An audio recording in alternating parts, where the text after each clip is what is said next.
to take the, as the overall administrator, to take the material that is being prepared for your HR, for your OHS, the material that you have in place for your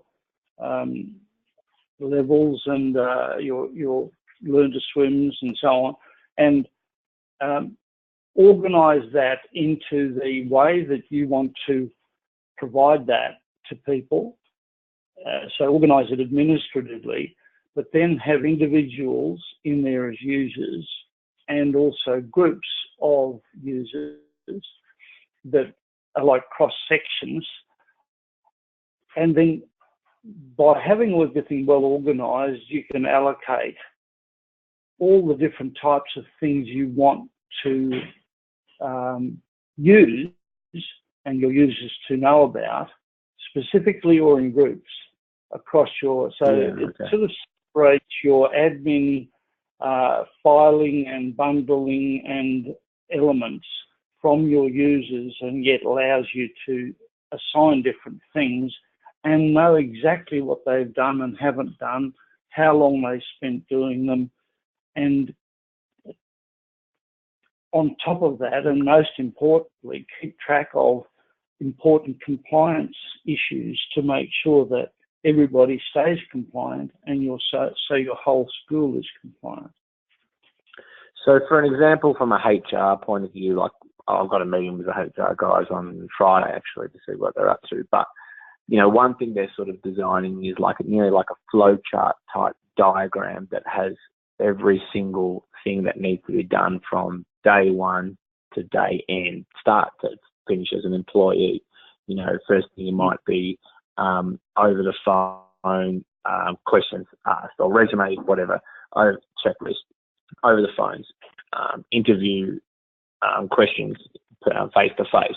Then it might be trial, in water trial criteria, all these sort of things. Like, I wonder how I can sort of, like a timeline of that employer, and then, you know, it's 3-month review, 6-month review, and then it's like yearly reviews from there, all that sort of stuff, whether I can create that into some sort of checklist, digital type checklist, so a user can log in and see, well, okay, I've done this, and this is where I am. Or I can sort of log in and say, well, okay, I haven't done this section. I'm up to this section for the employee. They've got their 3-month review coming up, sort of thing, obviously dated and all those sort of bits and pieces. Yeah, well, you can do that. For example, you know, one thing that pops into my mind, and I'm sure Ben will have better comments to make than I do, but one thing that pops into my mind is that for you as from your HR people, you get an employee, I guess you could, let's call it, use your word, timeline on that. And so the first thing in that is, and this might be not visible, remember the not visible to employee, it might be an electronic form that you fill in from a telephone interview. Then the next thing might be the in water. And then the next thing might be 3-month review.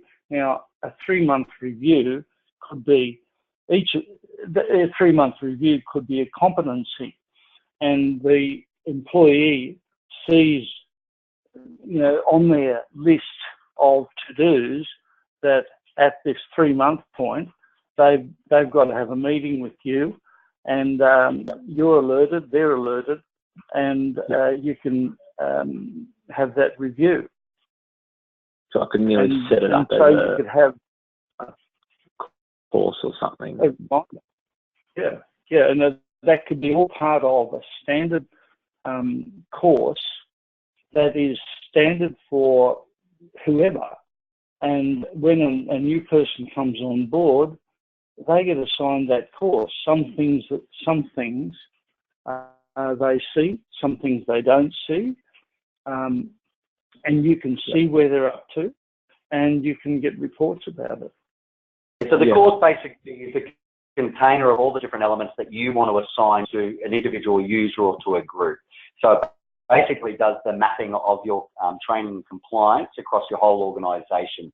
Just to give you a little bit of an idea, Luke, this system, we're in about 16 different industries with this system, and we are very heavily used in HR and training compliance in WH&S. As much so as one of our clients, Queensland Glass, won the National Industry Award for their WH&S initiative because they sort of set up all of their processes and tracking and monitoring in this system. And at the present time, we've got about 200 swim schools across Australia that are using this platform for different training and compliance elements. Yeah, okay, yep.